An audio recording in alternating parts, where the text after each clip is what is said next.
Muy bien, buenas tardes a todos y a todas. Le damos la bienvenida a nuestro tercer encuentro de este ciclo de conferencias Formándonos Juntos, que es presentado por los estudiantes de Periodismo y Trabajo Social del Instituto Juan 23. Mi nombre es Mauro Casera, soy estudiante del segundo año de Periodismo y estoy acá con mi compañera Ana Paula. Buenas tardes a todos. Mi nombre es Ana Paula Lencina, estudiante de Trabajo Social, estoy en tercer año del Instituto Juan 23. El año pasado realicé mis prácticas en el área de niñez del municipio de Reconquista en la Secretaría de Desarrollo Social y este año la estoy realizando en el área de género y diversidad. A continuación voy a comentar un poco cuál es la fundamentación de este proyecto, cuál fue la iniciativa de crear este entorno virtual. Este proyecto se planificó con el objetivo de crear un entorno virtual en donde pueda darse pie al debate y a la reflexión de las problemáticas que urgen en este contexto de pandemia. Uno de nuestros mayores objetivos es poder fortalecer la reflexión crítica y analítica sobre nuestra realidad actual, ya sea tanto de los estudiantes como de los profesionales de nuestra comunidad educativa, así como también de los oyentes que se encuentran presentes en este ciclo de conferencias.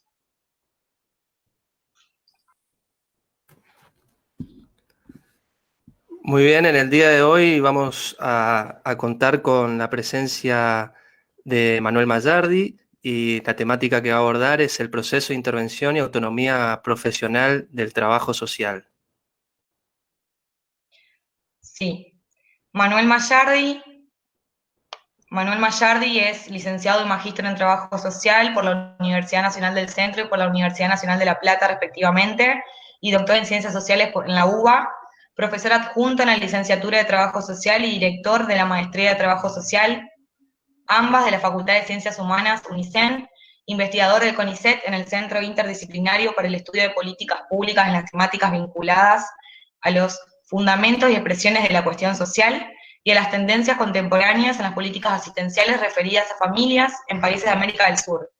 Asimismo, presenta producciones asociadas al análisis de los procesos de intervención profesional.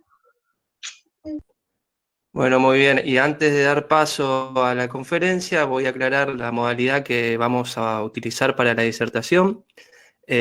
Manuel va a explayar la temática presentada para el día de hoy en un tiempo que va a durar más o menos unos 40 minutos.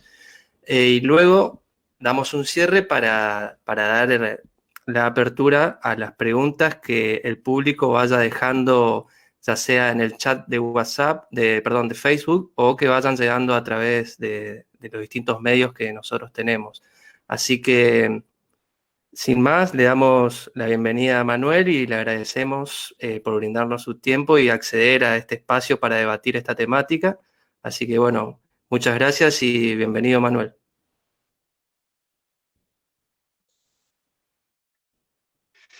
Bien, buen día, buenas tardes, perdón. Muchas gracias. Primero quiero agradecerles la invitación a participar de este espacio. Eh, la verdad que en el marco de la pandemia y de la emergencia sociosanitaria que estamos atravesando, por ahí una de las cosas que más interesantes han surgido tienen que ver con estas comunicaciones que se han generado entre colegas o entre estudiantes, profesionales, docentes de distintas partes del país, que por ahí hasta el momento era algo inédito. Justo recién conversaba con una compañera que le comentaba que iba a estar participando en esta actividad y decía, bueno, lo novedoso que era frente a una trayectoria donde generalmente uno participaba de encuentros académicos y demás, pero en los lugares más tradicionales, en las universidades o en algunos espacios, y la verdad que se le hemos podido dar un buen uso, por decirlo de alguna manera, a las tecnologías para afrontar esto y para encontrarnos de manera más sistemática y para poder intercambiar colectivamente. Así que bueno, agradecerles la invitación, para mí esto siempre es un gusto. Espero estar a la altura de las expectativas o de las intenciones que tenían con el espacio para pensar un poco trabajo social en la actualidad y esto que por ahí damos en llamar procesos de intervención y autonomía profesional. Voy a intentar organizarme con los tiempos para ser respetuoso más o menos del tiempo previsto y para no explayarme más y para poder generar un espacio de intercambio entre quienes te estén siguiendo la actividad. Porque lo interesante también es eso, generar un intercambio, que no sea solamente una cuestión monológica de alguien que viene a contar o a decir algo y que el resto solamente escucha. Es cierto que la tecnología dificulta ese diálogo, ese intercambio, pero bueno, por ahí se puede, con las moderaciones, con los comentarios en las redes sociales y demás, le hemos encontrado en varios lugares como la salida. Y cuando surgió la posibilidad de esta charla, yo había pensado en términos de las posibilidades de qué temática abordar, y a mí me parecía interesante, aunque es algo bastante discutido, y algo bastante problematizado en el colectivo profesional, abordar la discusión sobre procesos de intervención y autonomía profesional. Primero porque es una discusión que no pierde vigencia. No pierde vigencia, ¿por qué? Porque permanentemente las alteraciones en la reproducción social va imponiendo nuevos desafíos al colectivo profesional, y el colectivo profesional va viendo cómo responder estratégicamente a esos desafíos. Y muchos de esos desafíos tienen que ver con estas dos cuestiones, como con qué hacer, cómo intervenir frente a la realidad, y por otro lado, cómo defender, cómo fortalecer y ampliar los márgenes de la autonomía profesional. Es decir, son dos elementos que no pierden vigencia y que se reactualizan permanentemente. Me parece que eso es lo rico del trabajo social, ese continuo dinamismo que tiene a la hora de enfrentar las distintas expresiones de la cuestión social. Pero ahora bien, si bien hay un dinamismo, hay un continuo y permanente modificación de las particularidades del trabajo social, de los procesos interventivos, de las relaciones de poder, hay lógicas que son constitutivas de la profesión, porque son constitutivas de la sociedad en la que vivimos y de la división social del trabajo en la cual nuestra profesión se inserta.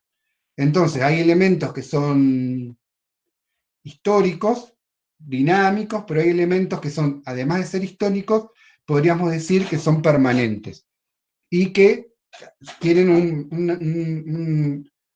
un aliento mayor en el tiempo en sus modificaciones. Por ejemplo, hoy en día estamos repensando cómo intervenir, cómo hacer entrevistas, cómo elaborar informes sociales, cómo suplir las entrevistas domiciliarias en el marco de la emergencia y del aislamiento y el distanciamiento social obligatorio. Eso implica algo nuevo, algo novedoso, que seguramente va a traer cuestiones que van a quedar en el colectivo profesional como algo ya permanente. Pero sin embargo, en la división social del trabajo hay cuestiones vinculadas a la entrevista, al informe social, a la visita o entrevista domiciliaria, que tienen una trayectoria histórica y que configuran lo que generalmente llamamos las incumbencias profesionales. Es decir, lo que el trabajo social hace, el quehacer profesional, no es algo estático, sino que se va modificando con el tiempo de acuerdo a las exigencias que la reproducción le impone. Por eso es necesario seguir discutiendo sobre estas dos categorías.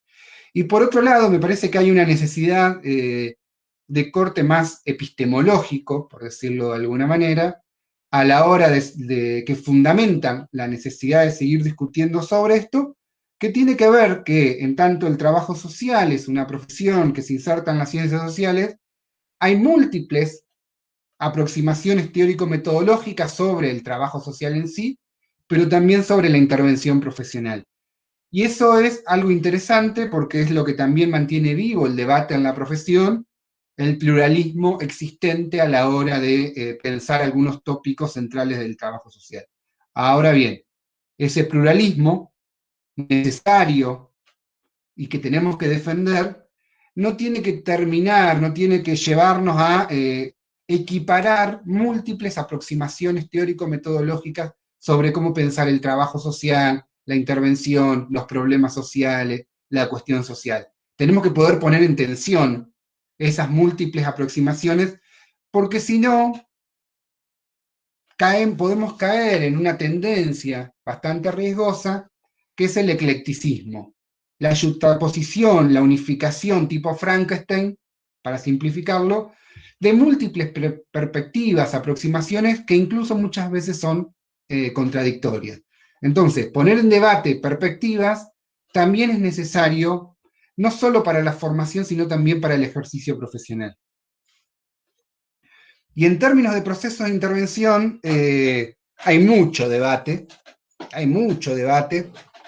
que es imposible sintetizar en este encuentro, pero que a mí me parece importante mencionar algunos tópicos generales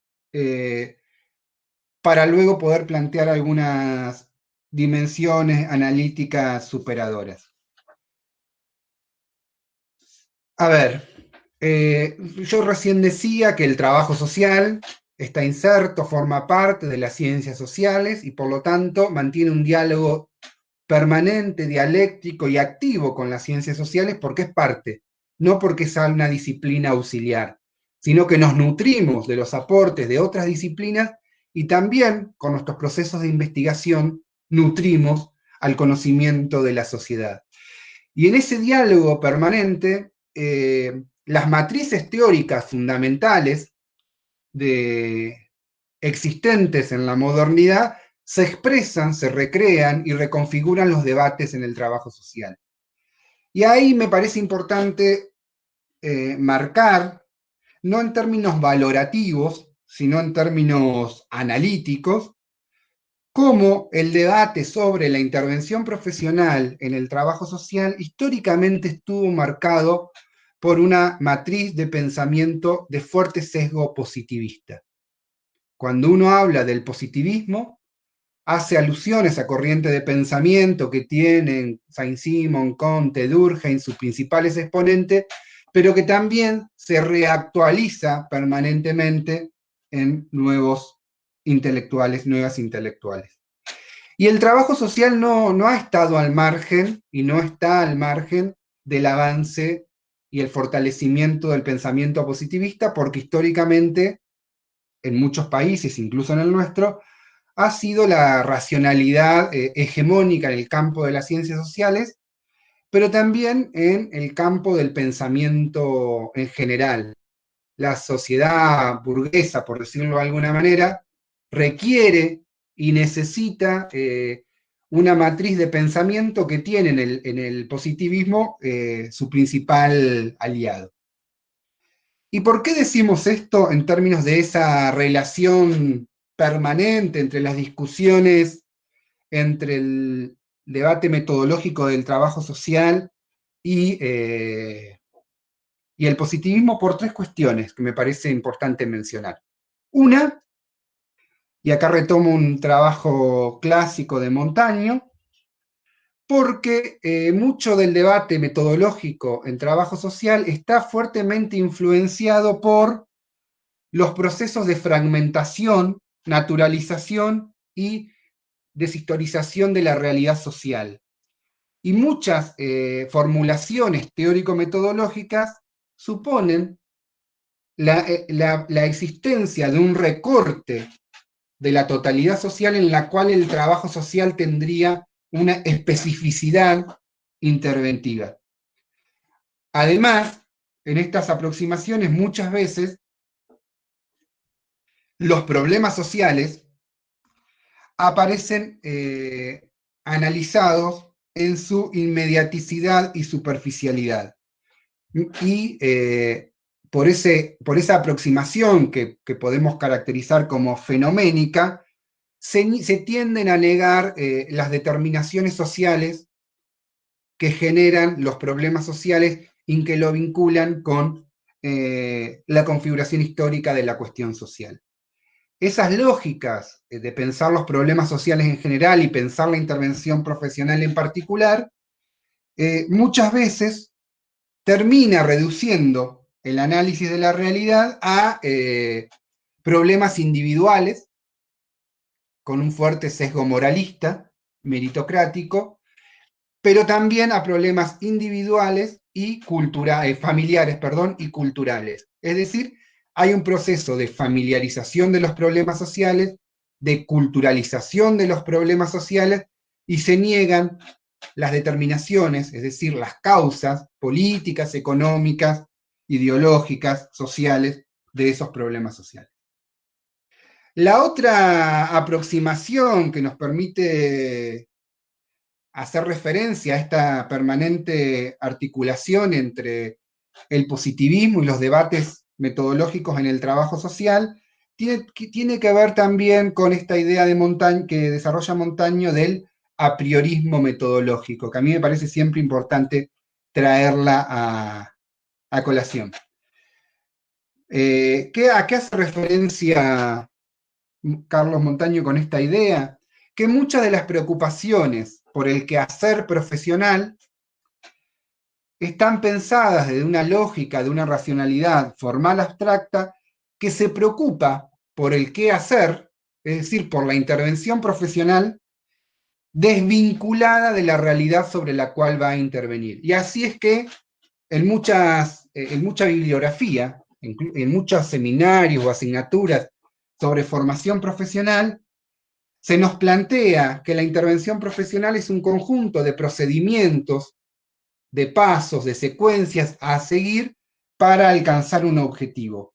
Y se plantean pautas metodológicas predefinidas, preelaboradas, que serían válidas para cualquier objeto, cualquier aspecto de la realidad. Este apriorismo metodológico, de alguna manera, se expresa en la actualidad a partir de el surgimiento también de las instituciones, incluso también de sectores del colectivo profesional, en dos tendencias. Una, a la idea de los protocolos de intervención. Cada vez más las políticas públicas, las instituciones, desarrollan protocolos interventivos, es decir, un conjunto de secuencias, de pasos, de lineamientos que se deben garantizar para resolver determinada situación. La preocupación que tenemos que traer acá para problematizar esta tendencia es que muchas veces esos protocolos aparecen como una secuencia rígida que termina encorsetando la intervención y niega el carácter intelectual, el carácter creativo, podríamos decir, de quien ejerce el trabajo social para enfrentar los problemas sociales. Entonces, nuestra intervención se reduce muchas veces a una cuestión eminentemente técnica. Entonces, me parece que la idea del protocolo de intervención, si bien en el marco de la crisis societal que estamos atravesando ya hace mucho tiempo, nos dan una primera impresión de certezas, tenemos que preocuparnos más por los límites que nos impone a los procesos de intervención.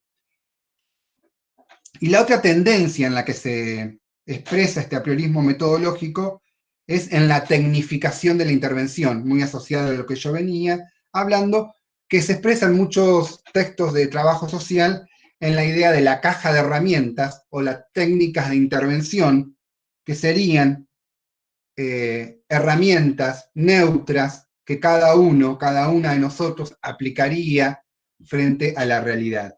Subyace ahí esa idea positivista, pragmática, de la aplicación de herramientas sobre la realidad. Y se pierde de vista que el quehacer profesional, no solamente del trabajo social, sino podríamos decir de todas las disciplinas, se encuentra inherentemente y dialécticamente articulado a la realidad sobre la cual va a intervenir. Entonces, pensar a priorísticamente el qué hacer lleva muchas veces a la frustración de que ese conjunto de procedimientos no son aplicables ante una realidad compleja, contradictoria y dinámica.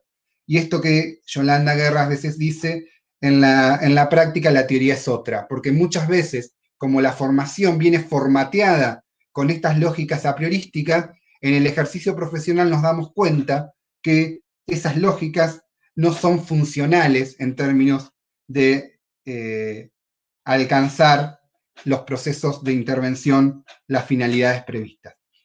Y una tercera forma en que se manifiesta o se ha manifestado este diálogo entre el trabajo social y el positivismo tiene que ver con los intentos de superación a estas lógicas a priorísticas, secuenciales y metodológicas, muy fuertes en el proceso de reconceptualización, pero permanentemente se intenta superar esto, que sufren lo que una autora brasileña también llama, Consuelo Quiroga, llama una invasión positivista. Es decir, se plantean algunas propuestas metodológicas superadoras, pero sin embargo tienen un fuerte sesgo positivista en su fundamento. Y el principal sesgo positivista que suelen tener estas propuestas metodológicas tiene que ver con la secuencialidad. Se plantean etapas interventivas, por ejemplo, diagnóstico, elaboración, ejecución y evaluaciones, lo más típico de la planificación normativa tradicional, pero que también se suele expresar con otros nombres en el trabajo social, y en esa secuencialización se piensa una realidad estática, se piensa un conjunto de procedimientos que muchas veces lo que traduce es el método positivista de conocimiento en una propuesta interventiva también positivista. Ahora bien, frente a esta tendencia, frente a esta tendencia hegemónica, podríamos decir, surge la necesidad de pensar algunas estrategias o algunas lógicas, podríamos decir, superadoras, o que nos permitan problematizar la intervención profesional, intentando no reproducir estas tendencias hegemónicas. Y ahí aparecen como algunos elementos que me parece importante resaltar. En primer lugar, nosotros venimos hablando ya hace bastante tiempo con un conjunto de colegas de la Universidad Nacional del Centro, principalmente, de dos grupos de investigación que se llaman el GIAS y el NICSE,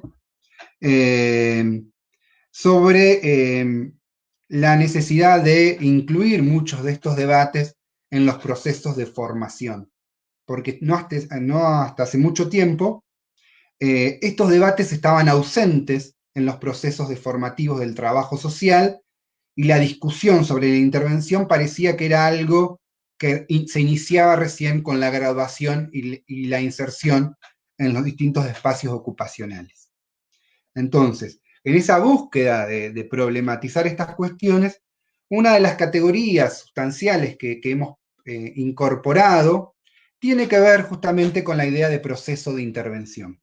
Y aparecen dos dimensiones analíticas. Proceso, que hace referencia, la propia palabra lo dice, a procesualidad, a dinámica, a historia, a cambios, a contradicciones, e intervención profesional, que hace referencia a el quehacer de una disciplina, en este caso del trabajo social, en el marco de la división social del trabajo. Pensar en términos de procesos de intervención nos permite, por un lado, recuperar todo el andamiaje que el colectivo profesional ha construido históricamente en la división social del trabajo, es decir, cada uno y cada una de nosotros que vamos a iniciar un proceso de intervención, no lo hacemos desde cero. Somos herederos, por decirlo de alguna manera, de todos los debates, producciones, avances y retrocesos que el colectivo profesional ha tenido históricamente en nuestro país, en América Latina y en términos mundiales. Somos herederos y expresamos en nuestros procesos de intervención eso, pero no de una manera pasiva, sino que lo hacemos activamente. Recreamos procesos de intervención, y en ese proceso de recrear la intervención estamos construyendo lo que el colectivo profesional considera proceso de intervención. Aportamos a esa construcción colectiva.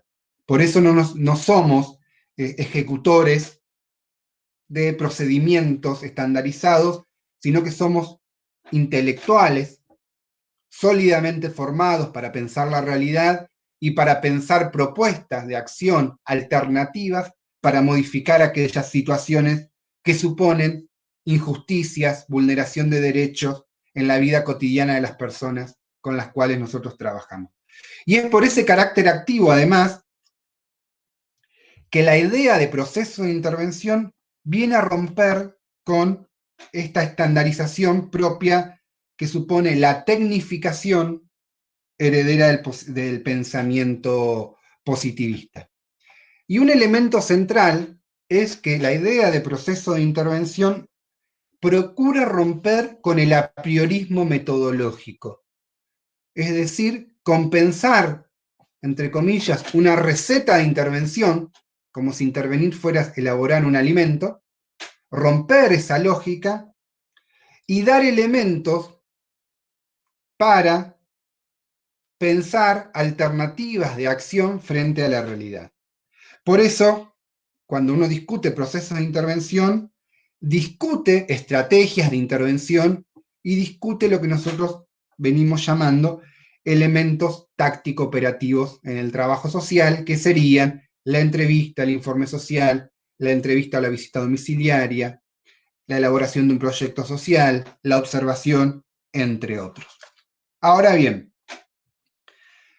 otra de las dimensiones analíticas que incorpora la idea de proceso de intervención es algo que una compañera de Tandil, Andrea Oliva, planteó hace bastante tiempo, y es la necesidad de romper cierta lógica de pensamiento en muchos de estos textos, que el quehacer profesional se define unilateralmente por parte de quien ejerce el trabajo social. Es decir, el trabajador o la trabajadora social, desde una lógica abstraída de las tensiones sociales, definiría el quehacer sin tener en cuenta las disputas y la correlación de fuerza que se expresan en el espacio ocupacional en el cual se desempeña. Eso es un elemento fundamental que parece muy simple, pero que sin embargo es una lógica que subyace a muchas de las aproximaciones que uno encuentra en la bibliografía. Es pensar esa neutralidad o esas propuestas interventivas de laboratorio.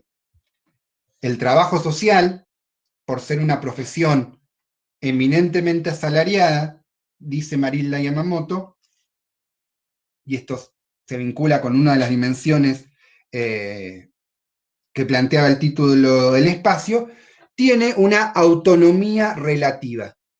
Es decir, se encuentra tensionado por determinaciones institucionales a partir de su contratación, pero también se encuentra tensionado por las demandas que la población usuaria instala en el espacio ocupacional y en la agenda pública. En esa tensión podríamos decir que muchas veces es contradictoria. Quien ejerce el trabajo social tiene que resolver y tiene que delimitar su proceso de intervención. Y si tuviese en su potestad, quiero decir, y no está en su potestad objetiva, podríamos decir, pensar su proceso de intervención desvinculado de esas tensiones. Hay una dimensión socioinstitucional que tiene que ver en cómo el Estado o la sociedad civil interviene sobre las distintas expresiones de la cuestión social, pero también hay una dimensión subdeterminante, dimos por llamar, que tiene que ver en cómo las distintas fracciones de la clase trabajadora instalan en la agenda derechos sociales y las necesidades del reconocimiento de determinadas injusticias económicas o culturales. En esa tensión, entonces, se define el proceso de intervención.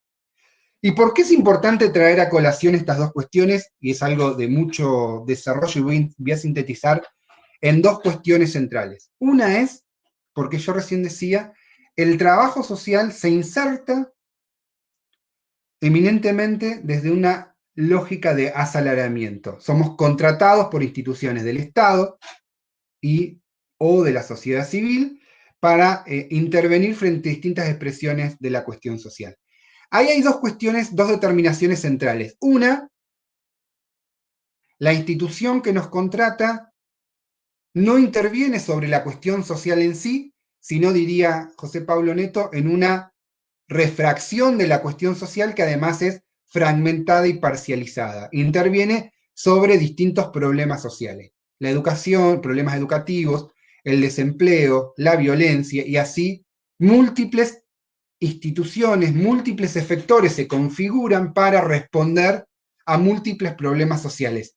Y ese carácter fragmentario de la intervención es una determinación de primera orden de nuestra intervención porque somos contratadas para intervenir en un aspecto de la vida cotidiana de las personas y muchas veces en la intervención nos damos cuenta que la realidad es mucho más compleja y contradictoria que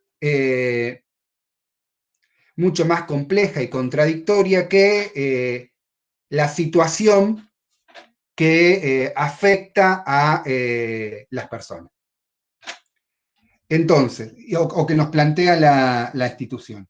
Y la otra determinación tiene que ver con el carácter de asalariamiento propiamente dicho. Y si tenemos en cuenta las condiciones actuales del mercado de trabajo en la cual nos insertamos, podemos tener certeza de que los procesos de precarización, y además hay mucha producción, mucha investigación sobre el tema, que los procesos de flexibilización y precarización que afectan a la población o a la clase trabajadora en su conjunto, también afecta al trabajo social.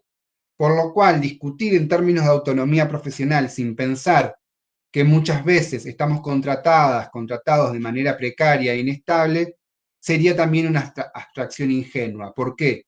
Porque muchas veces la capacidad de ejercer esa autonomía está condicionada por las formas de contratación en las cuales ingresamos a las instituciones. ¿Por qué? La posibilidad objetiva que tenemos de enfrentarnos a una determinada posición institucional contraria a nuestros principios éticos también tiene que ver o se encuentra condicionada por los derechos laborales que tenemos. Si estamos contratados de una manera precaria, es muy fácil a las instituciones reemplazarnos por colegas o otras disciplinas que acepten implementar una política o hacer determinada práctica que nosotros consideramos que no es necesaria. Entonces, esas dos determinaciones institucionales son fundamentales para pensar la autonomía profesional.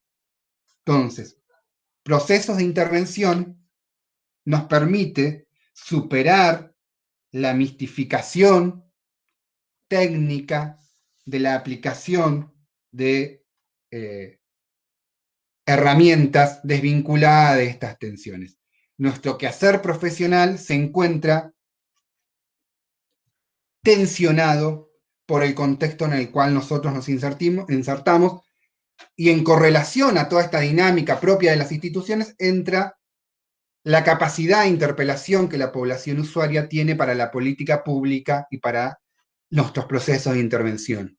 Muchas veces en toda esta bibliografía, que también que estoy intentando reseñar muy rápidamente, la población usuaria, los sujetos con los cuales trabajamos no aparece mencionada, es absolutamente invisibilizada en sus condiciones objetivas y subjetivas. Aparecen como sujetos pasivos, donde no hay un reconocimiento de su capacidad, de su posibilidad de interpelarnos y de interpelar nuestros procesos de intervención.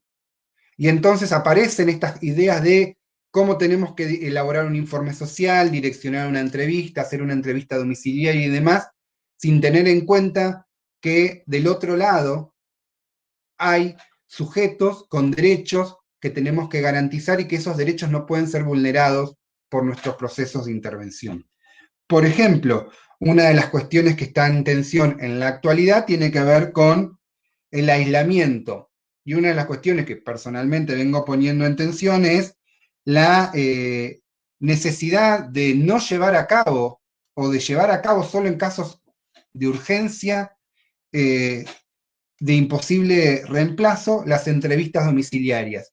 Porque así como cada uno de nosotros estamos generando prácticas de cuidado frente a la posibilidad del contagio del COVID-19, la población con la cual nosotros trabajamos también lo están llevando a cabo.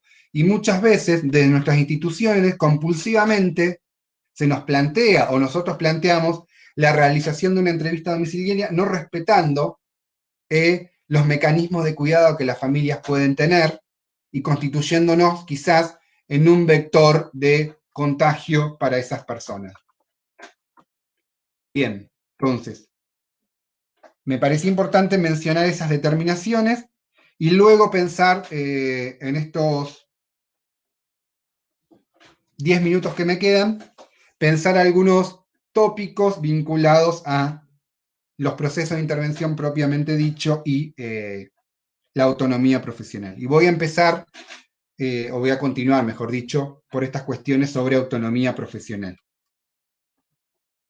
Recién yo traía a colación a Marília Yamamoto, que es una pensadora brasilera muy interesante y muy relevante para pensar el trabajo social en la división social del trabajo en el marco de la sociedad capitalista. Y ella nos plantea esta idea de la autonomía relativa en el marco del mercado de trabajo, y donde la autonomía relativa no se constituye como una, podríamos decir, una variable de análisis que solamente nos impone, nos permite analizar cómo las determinaciones institucionales se nos imponen en la intervención, sino que ella dice totalmente lo contrario. La idea de autonomía profesional nos hace corresponsables, dice ella, de la direccionalidad de nuestras intervenciones profesionales. Es decir, ser un profesional o ser una profesional asalariada no nos exime de responsabilidades éticas que tenemos como profesionales del trabajo social. Somos parte de un colectivo profesional y esa condición de asalariamiento no nos exime, vuelvo a reiterar, de ciertas responsabilidades y principios éticos que como profesión tenemos que garantizar. Ahora bien, en términos generales, cuando hablamos de autonomía profesional, también hay un clásico trabajo de Stella Grassi, que ella plantea esta idea de la autonomía profesional como la capacidad de poder ejercer la profesión sin control e indicaciones de superiores y jefes. Y ella ahí plantea cómo la autonomía profesional es una preocupación que históricamente ha atravesado al trabajo social y donde históricamente se han encontrado, dice ella, causas a los límites para poder llevar a cabo o concretar esa autonomía profesional. Y ahí ella ubica dos elementos que a mí me parecía importante traer en cuenta, a mencionar. Una, el carácter subalterno que el trabajo social ha tenido históricamente en algunos contextos, donde otras disciplinas definen procesos de intervención para sí y para nosotros, y donde nosotros apareceríamos como desde una lógica, podríamos decir, de interdisciplinariedad auxiliar, ejecutando directrices. Y la otra mención que ella hace es el carácter fuertemente femenino de las personas que ejercen el trabajo social, donde muchas veces en esa subalternidad se replica la desigualdad de género que la sociedad patriarcal ha configurado históricamente. Entonces, frente a otras disciplinas o espacios jerárquicos donde son ocupados por hombres, históricamente, la figura de la trabajadora social, dice ella, también permite explicar ciertas condiciones de subalternidad que en momentos históricos dificultaron el poder concretar esta autonomía profesional, porque, dice ella, en las instituciones se espera que quien ejerza el trabajo social, de alguna manera, lleve a cabo prácticas que extiendan ese rol de mujer ama de casa madre, y por eso muchas veces en las instituciones dicen, bueno, pero cualquier cuestión que no se logra resolver o demás, aparece el trabajo social como el que tiene que abordarlo, es decir, el trabajador social como el todopoderoso, la todopoderosa que tiene que resolver cualquier situación, cualquier conflicto que aparece en las instituciones, más allá que tenga que ver con sus incumbencias profesionales. Me parecía importante mencionar eso, esas dos determinaciones históricas que ponen límites a la autonomía profesional, porque la autonomía profesional se recrea permanentemente y en muchos espacios ocupacionales estas determinaciones todavía están presentes. Ahora bien, ¿cómo pensamos estrategias para fortalecer la autonomía profesional o para fortalecer los márgenes de esa autonomía profesional? En primer lugar, y como para ir terminando, pensar que la autonomía profesional no es algo individual, sino es algo colectivo. La autonomía profesional, venimos diciendo, es algo que nos vincula con el colectivo profesional. ¿Por qué? Porque las posibilidades y los límites de nuestra autonomía profesional están estrechamente vinculadas con las conquistas que el colectivo profesional ha alcanzado en una determinada sociedad y en un momento determinado.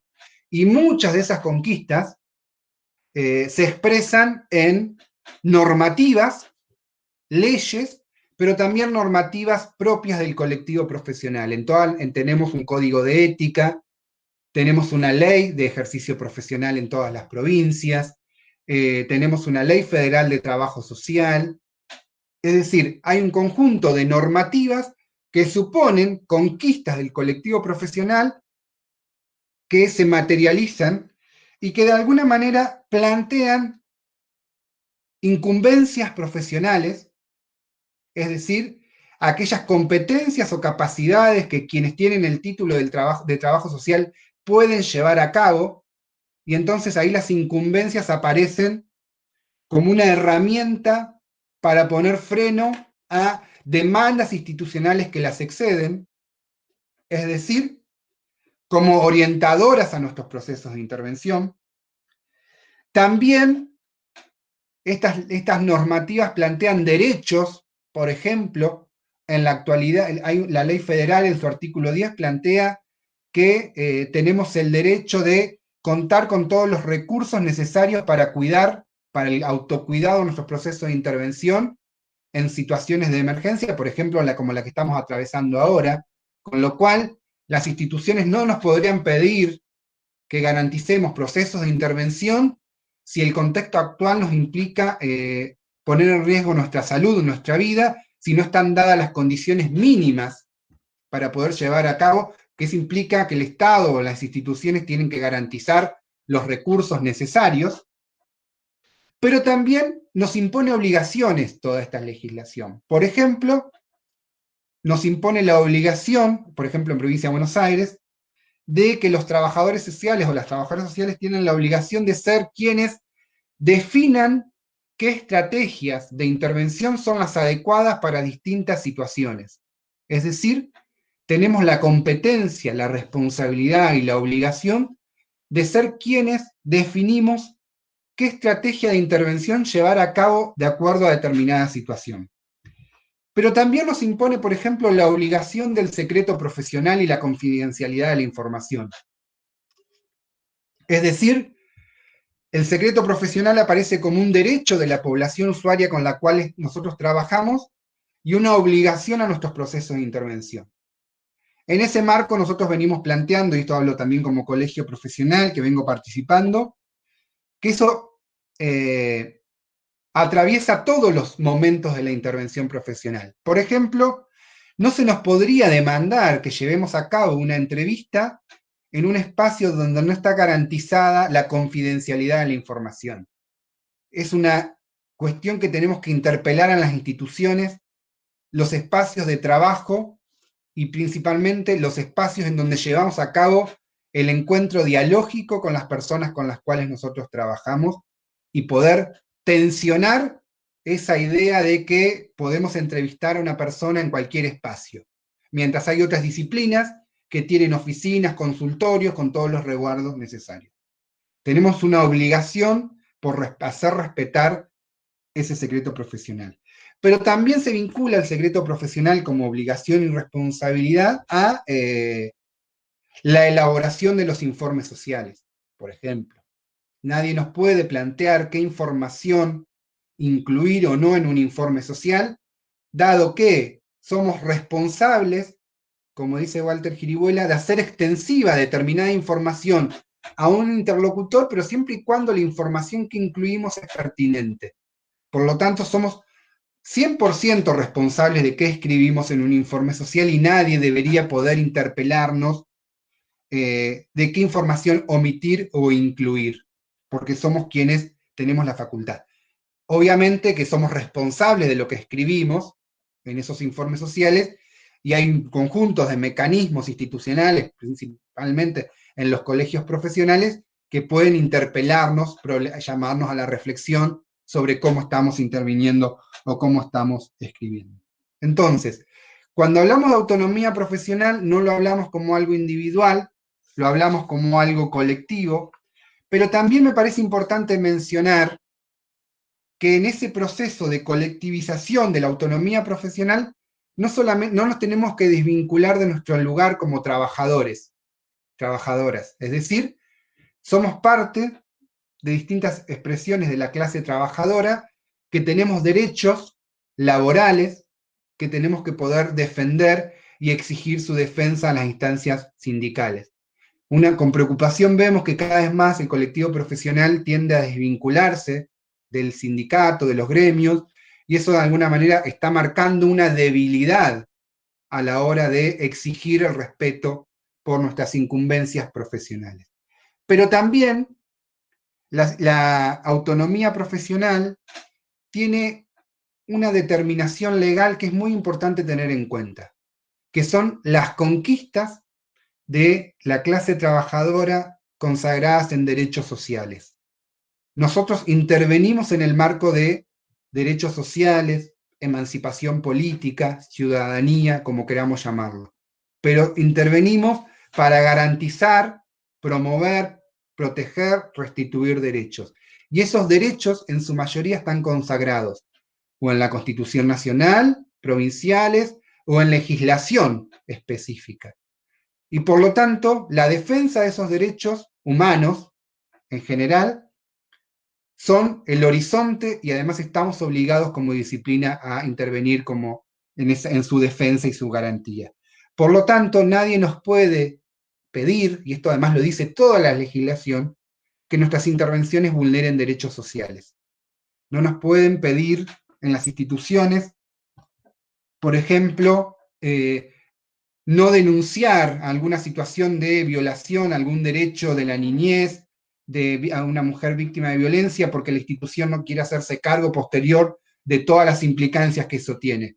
Porque hay un imperativo ético-político del trabajo social, de moral, el imperativo, por decirlo de alguna manera, ético-político, nos orienta a que la autonomía profesional no es, vuelvo a decir, no es algo individual, sino que se encuentra históricamente determinada, y en esas determinaciones entran en juego las conquistas de la clase trabajadora y de el colectivo profesional en particular. Y digo una cosa más para terminar, y pido disculpas por haberme pasado 5 minutos. En ese marco, entonces, la intervención profesional no puede ser pensada de manera unidireccional, está atravesada por todos estos elementos. Por eso venimos llamando la atención o planteando la necesidad de problematizar la idea de la protocolización, la modelización, diría Laura Massa y Nicolás Pellegrini en un texto que publicamos el año pasado, o la protocolización de la intervención que viene siendo hegemónica en muchas instituciones, incluso en el colectivo profesional. Podemos pensar lineamientos de intervención, propuestas de intervención, pero nunca desde la lógica de la segmentación de la realidad, la tecnificación, porque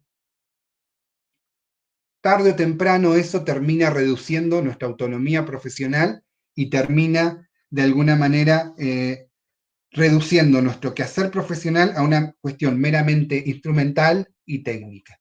Bien, por mi parte, agradezco y pido disculpas de nuevo por haberme excedido. Buenísimo, Manuel, muy claro, interesantísimo lo que abordaste sobre la temática. Así que bueno, vamos a ir leyendo algunas preguntas.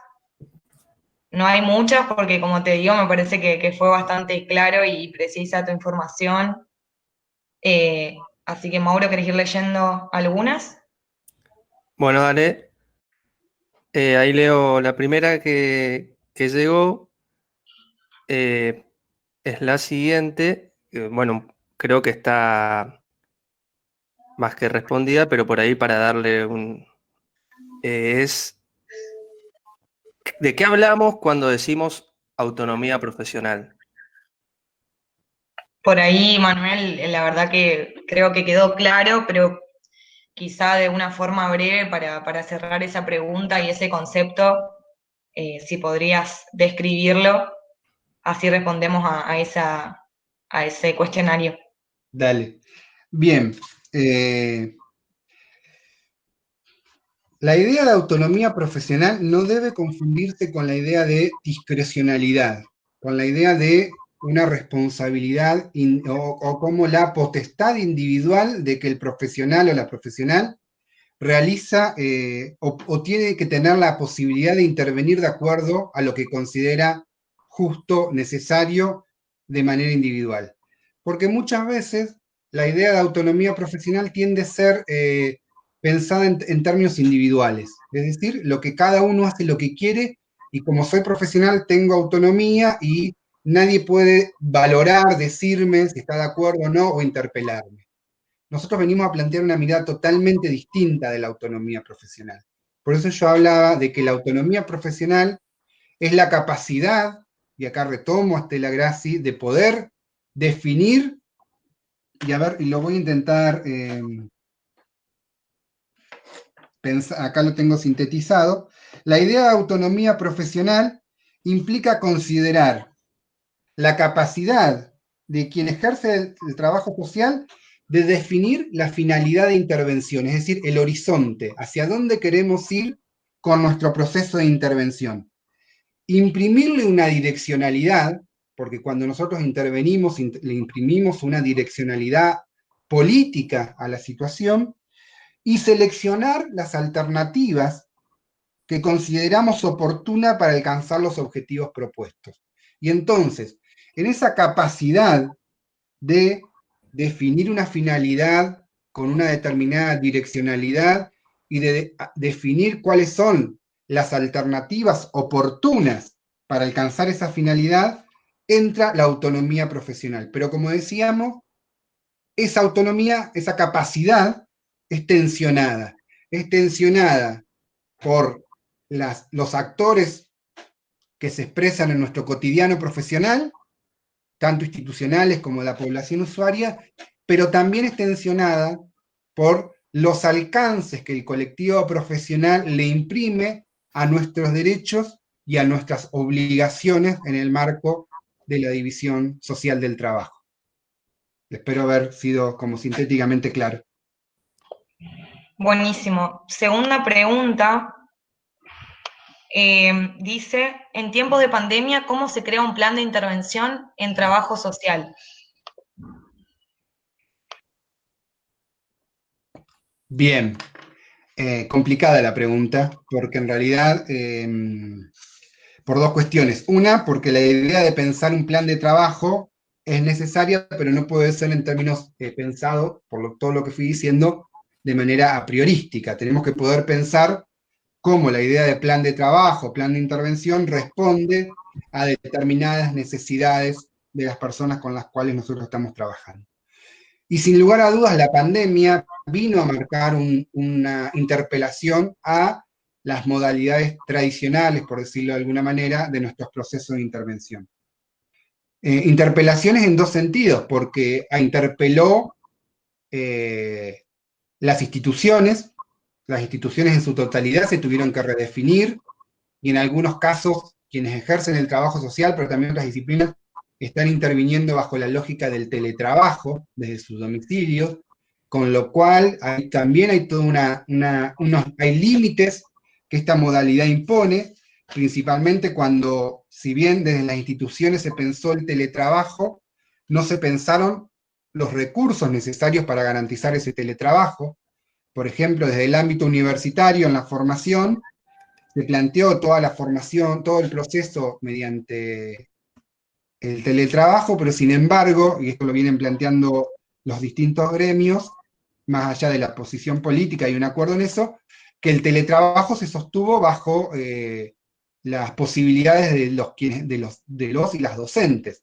Si los docentes no tenían conexiones a Internet, medios informáticos y demás, el teletrabajo en sí no podía ser garantizado. Y eso entonces genera dificultades para pensar planes de intervención.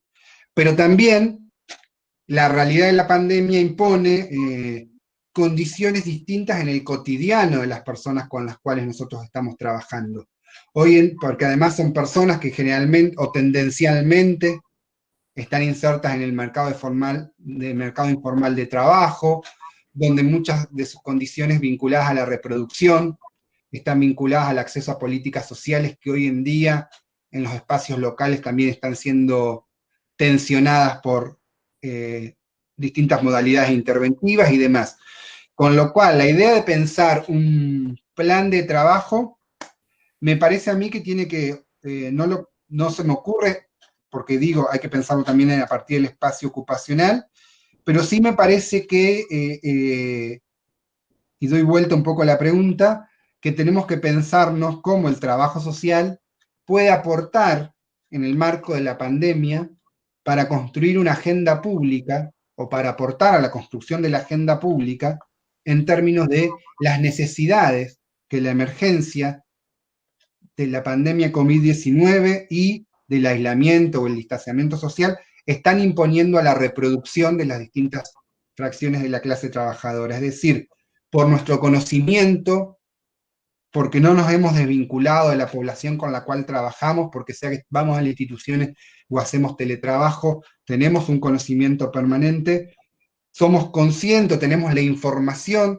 de necesidades que el actual contexto le está imponiendo a la reproducción de las personas que no son atendidas por las instituciones. Y entonces, me parece que ahí tenemos un rol fundamental en la construcción de la agenda pública, de la política pública en general, porque en general lo tenemos, pero en la actualidad tenemos la capacidad de pensar el territorio y las respuestas estatales de manera estratégica, y me parece que ahí tiene que estar como un aporte distintivo y no caer en marcos clasificatorios que generalmente están queriendo imponer algunas instituciones para focalizar, para segmentar, para establecer políticas sociales selectivas y demás. Me parece que tenemos que intentar tensionar eso e intentar imponer en la agenda las necesidades reales de la vida cotidiana de las personas. Perfecto. Otra pregunta, Manuel. Dice, Nora King habla de la heteronomia profesional. ¿Qué pensás al respecto? Y aunque hablemos de autonomía en muchas veces en la práctica esto no se visualiza, esta autonomía. ¿Y qué factores intervienen para que esto se logre? A ver,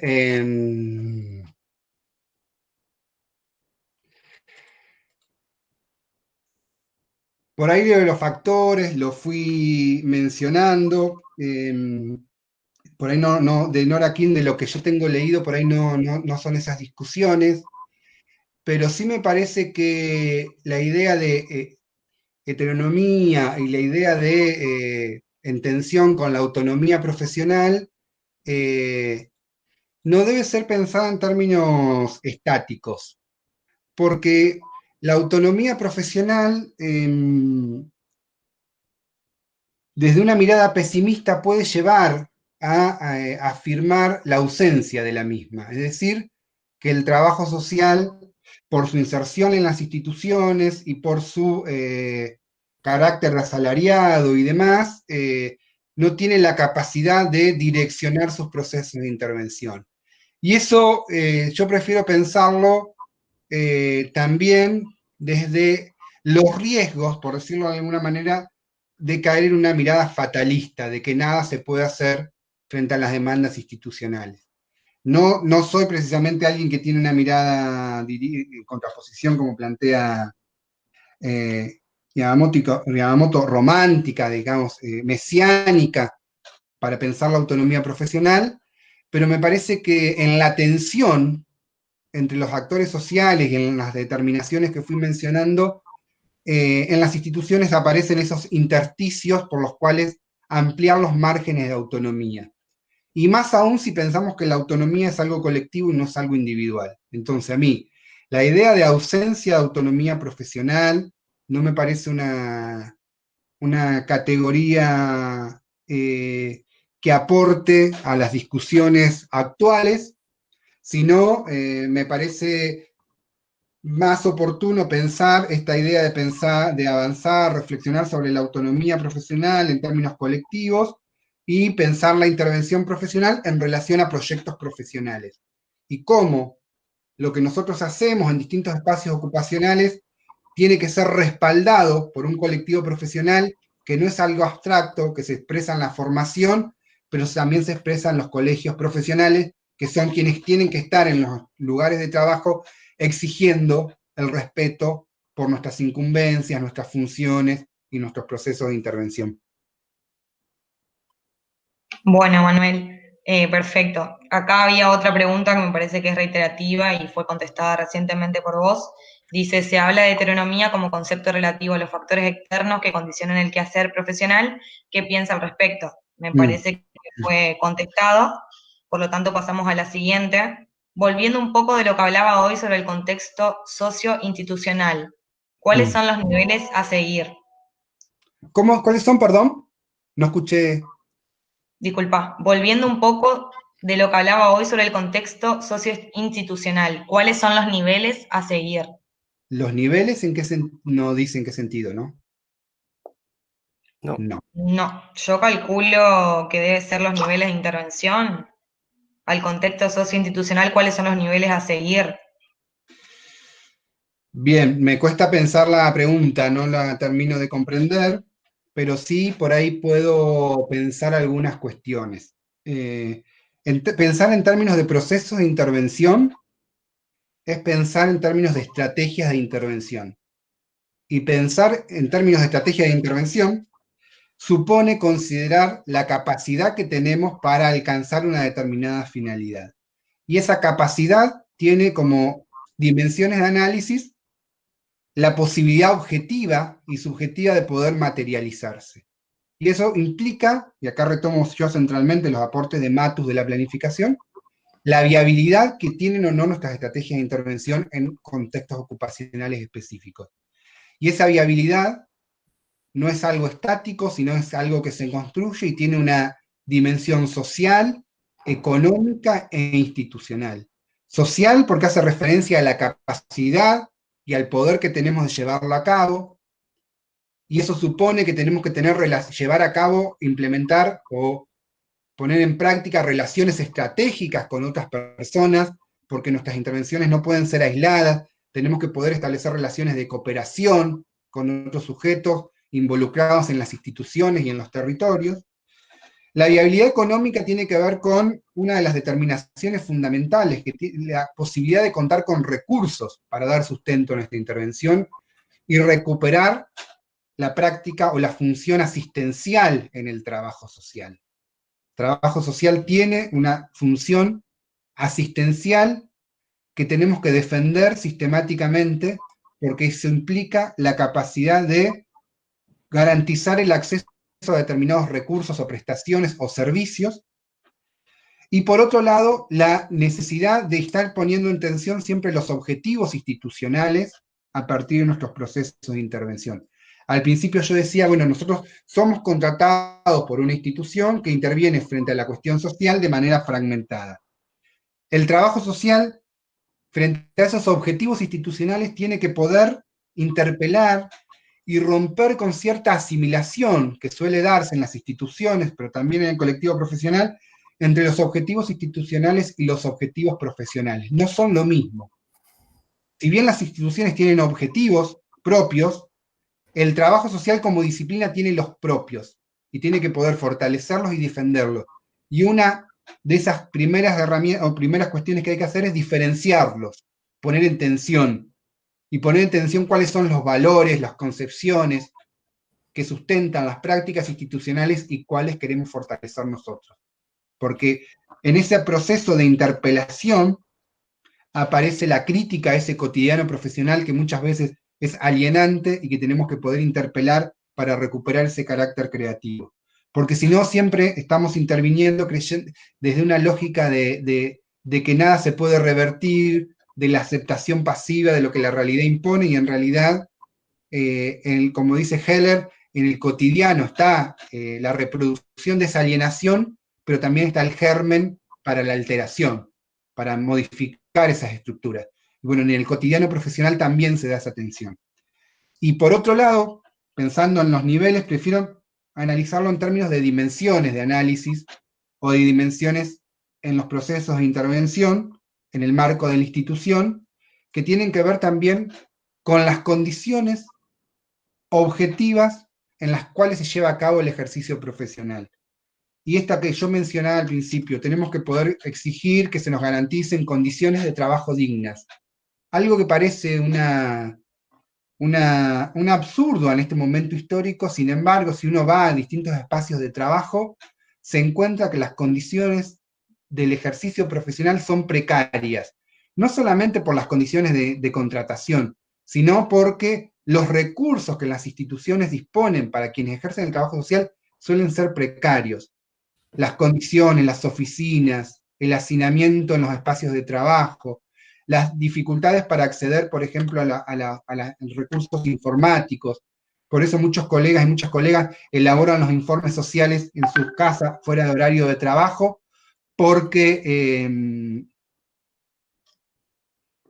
porque no disponen de computadoras, porque no disponen del tiempo, porque no disponen del espacio necesario para pensar cómo elaborar un informe social, y así muchas otras cuestiones. Por eso digo, me parece que hay mucho para disputar en las instituciones como colectivo profesional para ampliar los márgenes de la autonomía profesional. Me diste el pie perfecto para la siguiente pregunta que me están haciendo, que es ¿por qué no tienen un sindicato? ¿Qué pensás al respecto, ya que todas las profesiones lo tienen y ustedes no, nosotros no? Bien. Yo no sé si a ver, eso es un debate también muy fuerte en el colectivo profesional. La sindicalización propia o la sindicalización ajena. Si nosotros pensamos cómo está configurada la relación de la clase trabajadora con los espacios de trabajo, no hay una sindicalización propia por especialidad o por disciplina. Por eso para el caso de las disciplinas, hay una doble adscripción. Por un lado está nuestra adscripción como trabajadores y trabajadoras a un sindicato que está dado por el lugar de trabajo, por la rama de trabajo, por el espacio ocupacional.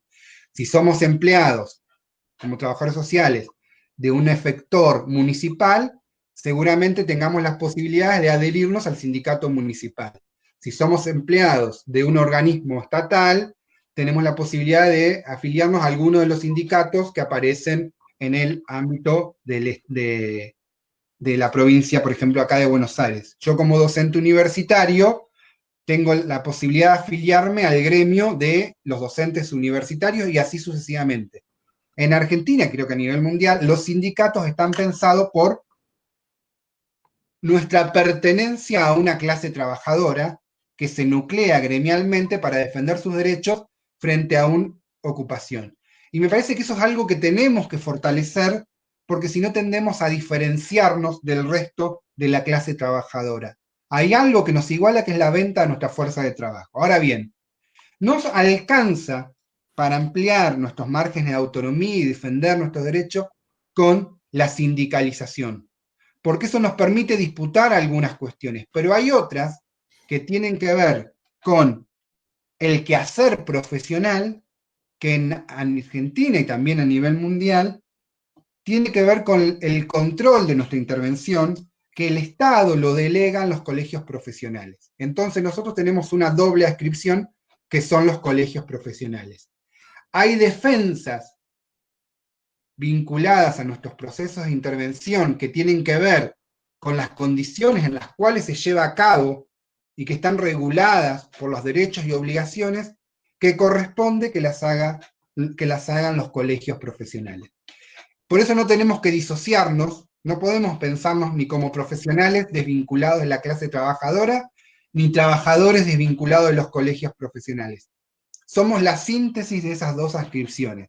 Y entonces, tenemos que poder canalizar unas demandas en un espacio y otras en otro, y en muchas de las ocasiones, y cada vez más, tenemos que poder plantear o exigir que esos espacios planteen junto muchas de las reivindicaciones que tenemos como colectivo profesional. Porque cada vez más se está demostrando que las condiciones de trabajo inciden en nuestros procesos de intervención. Entonces, no podemos desvincular unas y otras. Buenísimo, muy claro, Manuel, nuevamente. Por ahora no hay más preguntas. No sé si quisieras explayarte en alguna temática que quedó pendiente o pasamos al cierre. No, de mi parte creo que fui abordando los distintos puntos, quizás en algunos muy rápido, muy simplificadamente por una cuestión de tiempo. Por ahí yo mencioné al principio la idea de estrategia de intervención y de elementos táctico-operativos, que es algo que solo mencioné, que tiene que ver con todas estas discusiones teórico-metodológicas nos obligan a pensar de una manera distinta el informe social, la entrevista, la visita domiciliaria, o como quisiéramos llamarlo.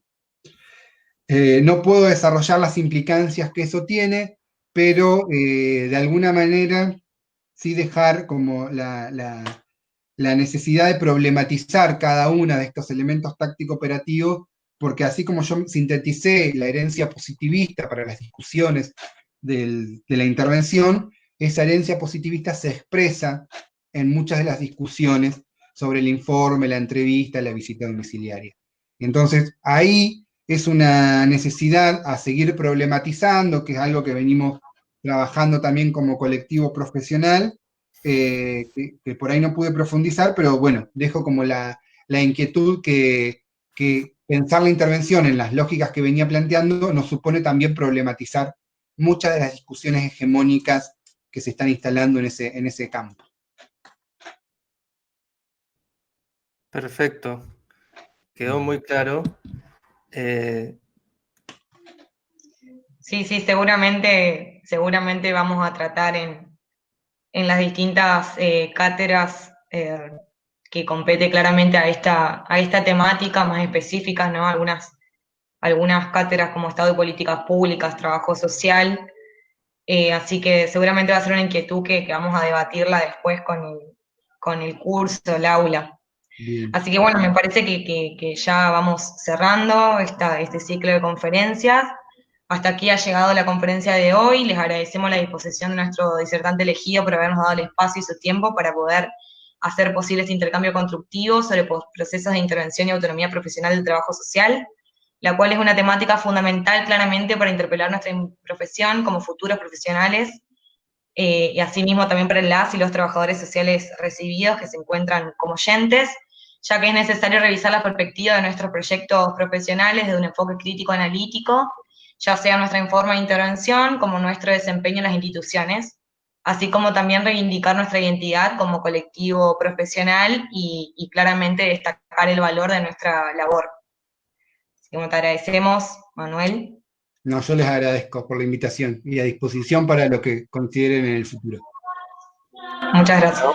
Muchas gracias, Manuel, y bueno, gracias a todos y a todas los que estuvieron escuchando también, por estar también hoy presente, y nos vamos a encontrar ahora el 1 de octubre, también a las 19 horas, y va a estar con nosotros Patricia Nievas y Claudia Firpos, ellas son profesionales del área de la salud, y van a abordar la temática de intervención social en la atención primaria de la salud en el norte santafesino. Así que bueno, muchas gracias a todos y a todas. Le agradecemos a Fernando, también nuestro técnico, que nos estuvo acompañando para que esta conexión sea posible y se transmita por Facebook, así que gracias, Fer. Así que bueno, nos encontramos, como dijo Mauro, el próximo 1 de octubre. Y bueno, desde ya, muchísimas gracias, Manuel, muy interesante el conversatorio. Bueno, gracias a ustedes, hasta luego.